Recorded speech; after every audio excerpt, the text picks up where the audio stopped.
Good morning, everyone, and welcome to Driving Value Through Diversity, Women in Treasury.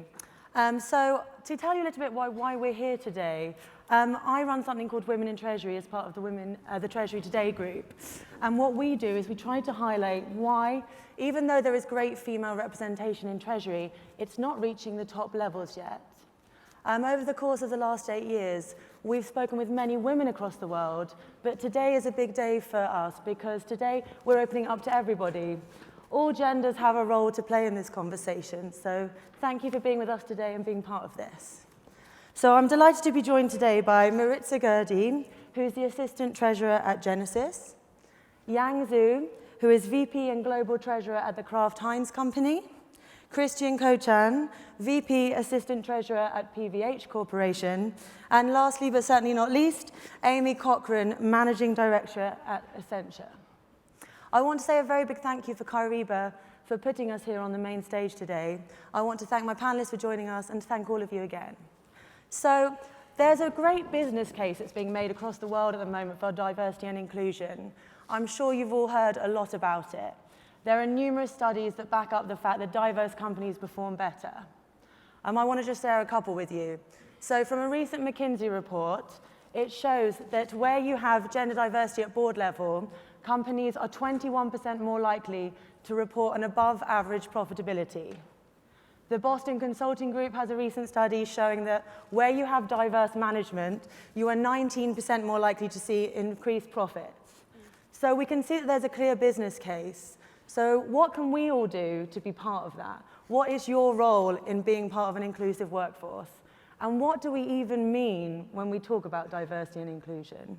So I want to kick off by asking Yang, what do the terms diversity and inclusion mean for you, and how have they manifested over the course of your career? Yeah, well, diversity means to me is everyone come from different background, different context, and bring the different perspective and a way of approaching things. So I haven't personally proven this 19 to 21% of stat, but what I have been trying to do is, over the course of my career, try to build a team that is diverse.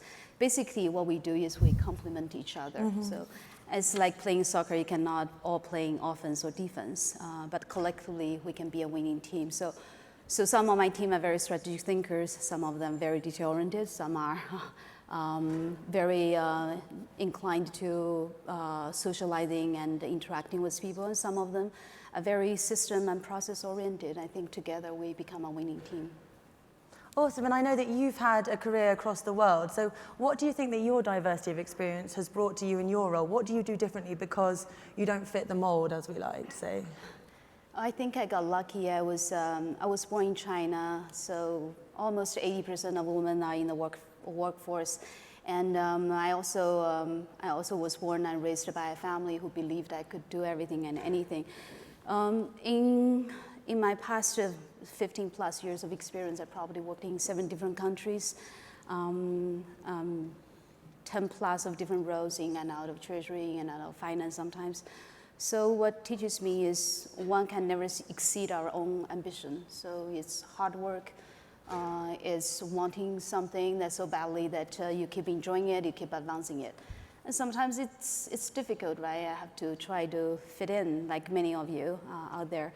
Try to fit in, speak louder or shake hands more firmly and through some buzzwords. But ultimately, I come to realize it is stay true with who you are, what you stand for, your set of values and your purpose. Then let the work itself to speak for itself. But again, I think hard work and ambition is the most critical and applies to everyone, every culture, every place. Yeah, absolutely, and hopefully the onus is going to shift away from women having to do more and jump up higher to get noticed, to organisations starting to tap people on the shoulder and encouraging them more. Amy, tell us a little bit about your experience in the space around diversity and inclusion. I know it's something that you're very passionate about. I am actually quite passionate about it. For Accenture, I'm a global inclusion and diversity lead, and we work with recruiting to make sure, are we recruiting female individuals at the same pace that we're recruiting men? We work with talent and HR to make sure that during a performance process, is there a promotional gap? Are we promoting the same number of women as men? Diversity matters. It has to matter. And you have to be vocal about it, and you have to talk about it. How do you get your performance to improve? Do you need mentoring? There's a lot that can happen. Even looking out on this crowd and seeing diversity mix, it's impressive. Could it be better? Absolutely. I don't know how others feel on the panel about the diversity mix and what they're seeing at this conference and how their lives are impacted by diversity and the changes you're seeing over time. I'll pass it over to see if anyone wanted to respond. I can respond to that. So I think, we had a comment in opening up about seeing more women at the conference here, and although that's great, and I do agree with that, I think it's more of where do you see yourself in your career, and where do you see what you want to do, and try to go do that. Don't wait for somebody to come and give that to you. So by seeing more women here, it's not necessarily that more women are showing up to these events. I think more women are getting more opportunities today. I think more women are getting the chance to come to these events and maybe even speaking up more for themselves to say, hey, raise my hand, I'd love to do that. This is something that interests me, and that's something that I would encourage more people to do. And go back to your teams and maybe even have those conversations of what do you want to do, whether it's the men on your team, the women on your team. There's some people who are not, very vocal about what their interests are, and that really hinders then their career and could potentially hinder their potentials at your company too, to help the team. Yeah, I think it's worth pointing out, we've broadened a conversation around gender equality into a broader conversation around diversity, but it's worth mentioning that women are not a minority. So there has been a serious problem in the fact that they are a minority when we look at certain levels of power, not just in finance, but across the world. So I think we all have a role to play in that, and every man in the room here, every woman in the room here, I would like to set you a challenge that at the end of this panel, I know I'm the only thing between you and lunch, there will be one thing that you're going to do differently when you get back to work to try and create a more inclusive environment, is try and look for people who are not getting those opportunities. Christian, I want to turn to you now. Christian, you've had a long career in the industry, and he's had a very interesting career in that the representation of women in your career today has been very high. So tell us a little bit about how your professional experience has shaped your views on gender equality. Sure. I'm not quite sure how it happened, but I probably only hired about 2 or 3 men in my entire career. So it just so happens I keep getting very talented women that come my way, and I snatch them up. So a lot has changed over the 20 years since I first started. I guess working for a global apparel company, diversity, women in power, big, huge focus of our company. It's not just a North America thing either. It's overseas. It's getting a lot of attention. Look, and as far as my team goes, I've been very lucky to be surrounded by women in leadership above me, in leadership roles below me, staff, just very talented women. It's something when I look at, like when we all sit down and we hire people, you get that resume and that's the ticket to the interview, but you're not so much focused on diversity, and then when you see these folks in front of you and the accomplishments that they've made, it's hard to overlook. I know it's a focus, and I know it's something where in this day and age it's getting a lot of attention. It's just something, I don't know, subconsciously it never crossed my mind that a woman couldn't do the job, not do a job better than the man. So it's just not something I ever focused on. And like I said, I just keep running into very talented women. So I've been lucky. I agree with that statement. I think intellectual curiosity, drive, dedication, communication, there's no gender boundary. There shouldn't be any difference in terms of why certain type of background can do, why certain kind of gender can do.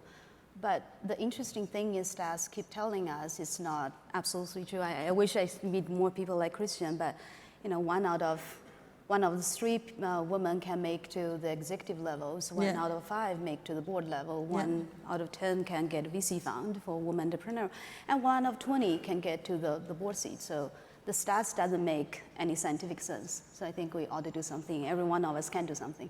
Well, I think it's about changing our perspectives, right? And certainly seeing representation, having conversations like this being put on the agenda is very important. We do a study every year as part of Women in Treasury, and things are getting better in a certain level, but just under half of the female respondents last year, 47%, felt they were not paid the same as their male counterparts. Only 8% have a female CEO. So there is definitely a perception problem, and there is definitely a representation problem. And that's why it's exciting for us to be here today, because we all have a part to play in changing that perception and in changing that reality for the future. We're here to talk specifically about the Treasury profession. So Rich, I wanted you to tell me a little bit about what you think is special about Treasury, especially with regards to your experience of gender in the industry. Sure, yeah. So for me, Treasury is, I think, a very unique opportunity to be able to touch almost every aspect of finance and even some other areas within the business that you don't really get to interact with very much if you're just in one function of finance, whether it's accounting or doing reconciliations or different pieces of finance and forecasting. You don't really get to see as big of a picture, I believe, as you do in Treasury. I specifically enjoy personally the international aspect. I've always, since I graduated college, my whole career, I've been working with international companies, so I think I've been lucky in that regard, where had the opportunity to learn about different cultures and the way that business is done in different countries across the world. And I think when we take a look at the terms of diversity and inclusion, it's not just in gender, like I've mentioned before. I think it's also in different cultures that you look at. So don't be afraid to go out and find a talent in the Philippines or go out to a different country to take a look at where you can maybe set up a new Treasury Center. There's different talent out there. There's different people that have different ways of viewing things that really could help your team quite a bit. And we've seen that a lot. I've seen it a lot in my career, and especially at Genesis, where I'm at today, where we do leverage that global talent. And I think that's part of inclusion and diversity as well. Yeah, and interesting. On that note, I'm intrigued. How many out of the four of you have spent time overseas as part of your work? Yeah. Do you think that changed your perception of what makes us who we are, and how we can sometimes get blindsided by coming from one particular culture, gender, or cultural background? What changed for you guys when you went and worked overseas, if anything? I think it's huge. I mean, growing up in Philadelphia and living on the East Coast and, doing the typical Philadelphia vacation every year down the Jersey Shore, I never saw much of the world as a kid. So when I go overseas and travel with folks, for me, it just opened my eyes up to, what those other folks have to bring to the table. Mm-hmm. And that does play a role in how we hire. I have folks that are Hispanic on my team, African American. We had folks from Asia. So we have like a really nice mix of people. And, as leaders in some of those groups, we don't have to be the smartest people in the room. We're only strengthened by the folks that we have around us. So I always thought that was that played a huge role to have different perspectives, especially now that, like a company I work for, we're global, right? So I don't know everything there is to know about Asia, and Jennifer always corrects me on Europe, and you hire for those strengths. Yeah. So it's super important. Yeah. Yeah. From a female perspective, working globally, I think I personally have taken for granted how forward progressing the U.S. is. And that when you go to Europe, for example, not always in the decision-making conversations, which is actually pretty shocking. Yeah. And how the conversations occur or who's involved, and just the voice you have is different globally than it could be in the US. And it makes me thankful for what we do have. Some of the conversations we have, arranged marriage still exists, and some of the opportunities for women globally definitely don't exist. I know in the Middle East, there's offices for women and for men, and then they are not allowed to drive, and all of these different aspects are just eye-opening. Mm. Yeah. So it makes me feel very appreciative for the opportunities that we do have in the U.S. And I think for Treasury, the global aspect is particularly important. Like we're in global companies, we interact with multiple currencies, and the one virus breaking out from one places can have multiple ripple effect to the global economy, and we need to be mindful of. But I think from a diversity and culture perspective is everyone, like everyone was saying, everyone bring a unique perspective how to solve the problems. And once you get the brightest mind all together, you get a better solution. Yeah, and I think that's the diversity part of that puzzle, right? And I think one of the things that perhaps we learn when we go and work in other cultures is how much the inclusion part of it is important as well, because, for example, you can have negative experience when you go overseas, but you can also realize how much we fall back on inherited or perhaps presumed ways of communicating, and that it's incumbent upon us to be more proactive in trying to think how that person wants us to communicate to them, what will get through, what will allow us to have the best working relationship as we all run global businesses. Yes. I want to move us on now to think about proactively what we can do on that note to get more involved. Amy, I know that within your organisation you've worked a lot on the inclusion and diversity piece of the puzzle. How effective do you see employee resource groups? Are they something you would recommend for people in the audience to get involved with? What are your thoughts? I think it takes a couple of factors on the groups. One, it has to be leadership down. If it's not leadership endorsed, it doesn't happen at the lower levels. If you have the leadership, you have a plan, which I would consider the second aspect, you have a strategic plan. When it comes to inclusion and diversity, for us, we have the various groups. We do have 6 subcommittees across LGBTQ, generational gap, disability, gender, all these various groups. We ask them to do charters, commit to a plan. Tell me who you're interacting with. Tell me what you're delivering. Tell me the ask. Tell me what you need to be successful, who and how it's going to play out, and all of the leadership will support. So I will say, is it working better than it was a couple years ago? Absolutely. But it takes a voice, it takes leadership, and it takes action. It can't just be, I want to commit to doing this. We always say, make it accountable somehow. Hold people accountable, whether it's through like a performance process. If they commit to saying, I want to make this change, well, see it through. Be accountable for what you're doing. Ask for the support you need. And I've noticed a really great change with the leadership, with communications, the support, whether it comes from a budget need, a time need. People are there and the world is changing. It's been a really nice, I would say for me personally, probably over the last 5 to 7 years, having that voice and having that change is really showing an impact. I would definitely agree with that. I have a unique situation where the last company I worked at, I was the only female, there was not a higher titled female in finance than me, and that was astounding to me considering the number of roles that there were. However, there was a plan for inclusion, there was a plan for diversity, and it felt like there was more action being done towards that. Where I'm at today, for the first time, I have a female supervisor boss.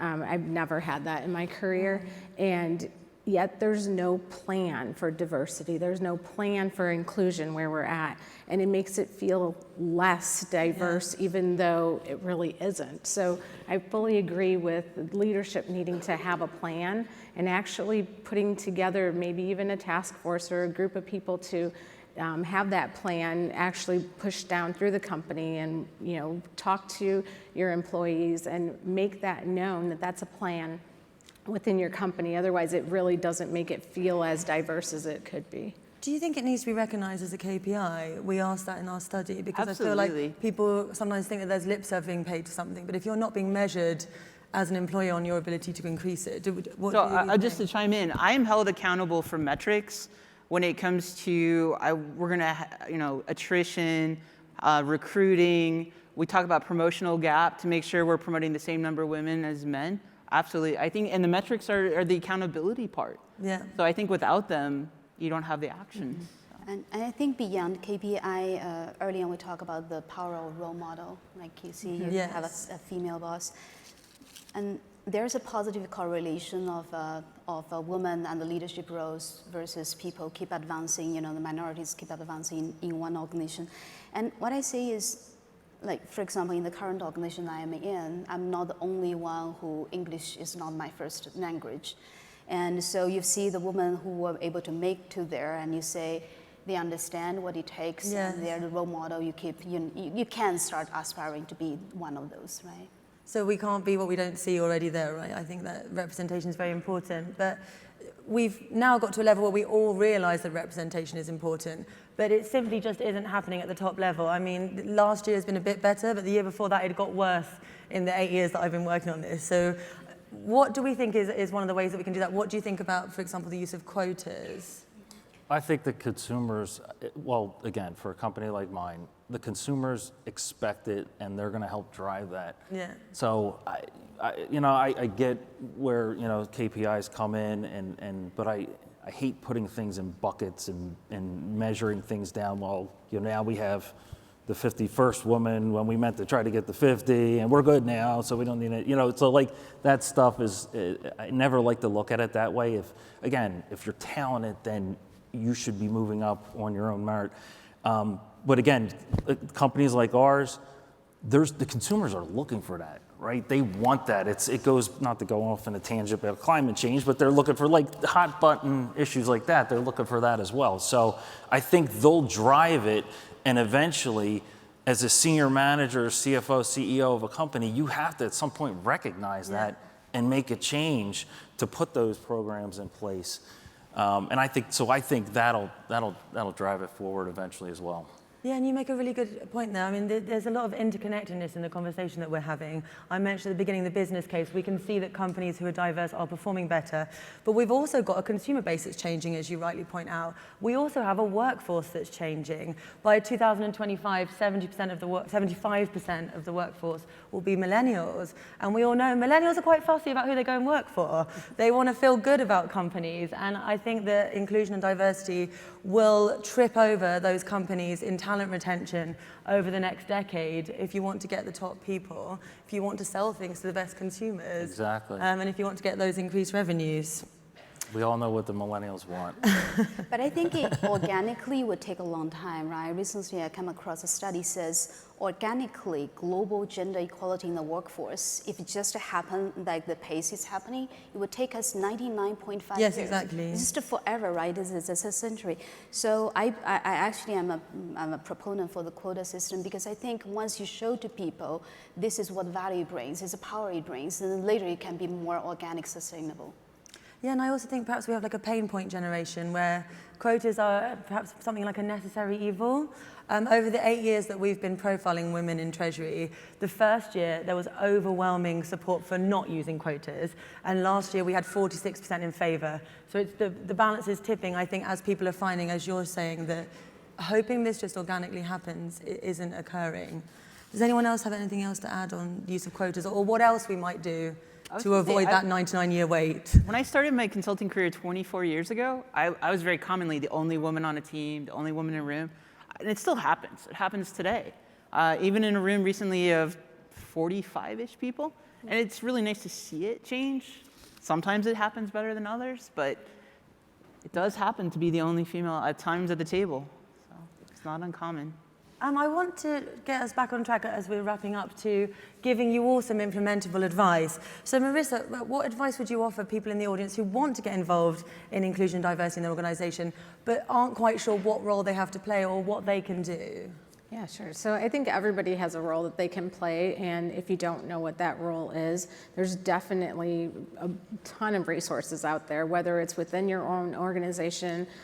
Some organizations have an HR team that will have those resources available. There's also conferences. There's also AFP, several different places that you can reach out to see what your role may be. Or it could just also be a simple fact of talking to your team. Take a look at what they want to do. Ask them what exactly it is that they, enjoy, what their interests are. Not necessarily just going along with what their skill set is, but what do they enjoy doing? What makes you happy to come to work every day? I think those little things are part of the inclusion and diversity that people are looking for. When you think of inclusion, you think of something different a lot of times, but it could also just be including your team in those big decision-making points that you have. And I feel like when you have a team that's comfortable with voicing their opinion, they're going to come and they're going to give you their best. Does anyone else have any other advice to add on that? Another thing I just want to add is we've seen a lot of women they leave the workforce because they have to balance work and family, right? So as a family expands, they become the primary caregiver. So what I say is maybe two things that I can see working in my company. One is flexible schedules. So you cater them, you measure people against their deliverables and results, not measuring their presence. I think this is one. The second one is for our male colleagues out there is to give them the liberty and the courage to say, I'm taking the paternity leave. There are many companies start offering that, but very few people actually take that because there's a taboo. So encourage them to take that, encourage them to be part of the chair, the care provider from the get-go. I think it makes a huge difference. Yeah, and I hope that we'll see that change. I mean, often people laugh when I say, to the senior men in your organisation, did they take parental leave? And they're like, well, they're about 60, so probably not recently. So hopefully we're going to see that shift starting to happen as time goes on. Okay, perfect. The theme of today's conference, or this week's conference, is future focus. And I think one of the things that's important for us to bear in mind that this is all part of thinking about what the future of our workplaces will be like. Who will be there working for us? How can we be part of it? Instead of feeling left behind and feeling frightened, how can we get on board and proactively take part in this inclusive future that we all hope we will be part of? Christian, what would you like to see happen if we're looking ahead to the future focus of work? You actually stole my thunder a little bit. So, it was so, especially with the male leave, it's so taboo. But I think it is starting to turn the corner a little bit where men can play more of a bigger role. It doesn't, sometimes I feel bad that, females I feel like are carrying so much more weight along, as they're carrying a child, and then, sometimes with the burden of doing some of the care, and men kind of stand back on that, but I think the tide is finally changing on that. I think that's huge, and if the more, like you said, the more companies that kind of offer that policy and the more it catches on, there could finally be that 50-50 balance of the men and women sharing the responsibilities of kids. I think that's huge for the future. And then the other pieces that you were talking about, the work from home, the flexible schedule, all huge. Just, you have so many families where you have two career-focused people, and why should one have to suffer? And traditionally, unfortunately, it's been the female. That's finally starting to turn, right? Why can't the man sit home and do his part, take the kids to hockey or whatever? So that is finally starting to turn a corner. I'd really like to see much more of that. And I think the generations behind us are much more in tune to that as they start to plan families too. So I think it definitely will start to catch on. I actually live the untraditional life where my husband is a stay-at-home dad. Nice. Yeah. Yeah. Well, the makeup of the huge. modern family doesn't have any binary gender roles implied, right? But I think flexibility needs to be not just talked about in organizations. We need to see the most senior levels of the organizations also taking it. It's the same as with parental leave for men. I see a real stigma around certain people doing it, and that only changes when your boss is doing it too. Right. But it's got to be at senior levels too, right? They gotta. That's been such a stigma for so long. It's as a male growing up with all the companies that I've worked for, you're kind of looking for signals that it's okay to work from home, and I could do this to help out. It's got to come from above. It really does. So I think though everybody can do their part, because even if it's not happening with your supervisor or your boss, you can have that conversation with them and say, what do you think of for me offering to the team to have a more flexible schedule? Or what do you think if we start working from home one day a week? Because we just recently did that on my team, and we don't have anyone really showing us an example of that today. However, they were okay with it. Yeah. And it's something that we were able to pass down to the team that, maybe at the executive level, they're not actually doing it and they're not leading by example, but they're okay with offering that. right. Excellent. I think one final piece of advice that I'd like to share with everyone is to think about what we're saying and the image that we have of that person when we say it. It's interesting to me how often language presumes that somebody in a senior role is male. If we know that representation is important, we also need to start speaking about those roles in a different way so that other people can imagine themselves in them. Are there any other final pieces of advice from our panel? If not, be brave, be bold, change, right? It only takes a couple people to start a movement, right? It takes a couple people to start vocalizing and proposing diversity in the workforce. Awesome. I want to say a very big thank you to my 4 panelists here today.